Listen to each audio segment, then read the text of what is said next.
Aksi perusakan terjadi di SMP Negeri 46 Palembang.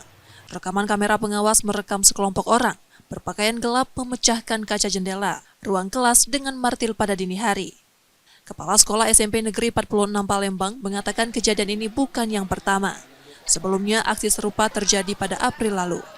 Ia menduga pelaku yang merencanakan aksi tersebut karena datang membawa alat seperti martil. Namun motif dari perusakan ini masih belum diketahui. Kejadian yang pertama itu terjadi pada tanggal 28 April 2025. Itu terjadi pemecahan kaca berjumlah 2 keping, itu yang di perpustakaan.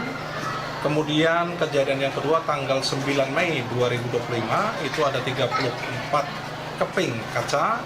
Tapi dari kronologi CCTV yang kami dapat, kalau lihat secara fisik masih anak-anak.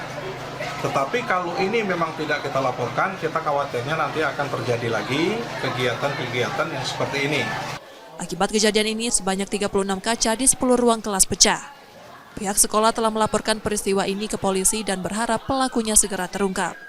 Rizky Oktora, Muklas Diferensial, Kompas TV, Palembang, Sumatera Selatan.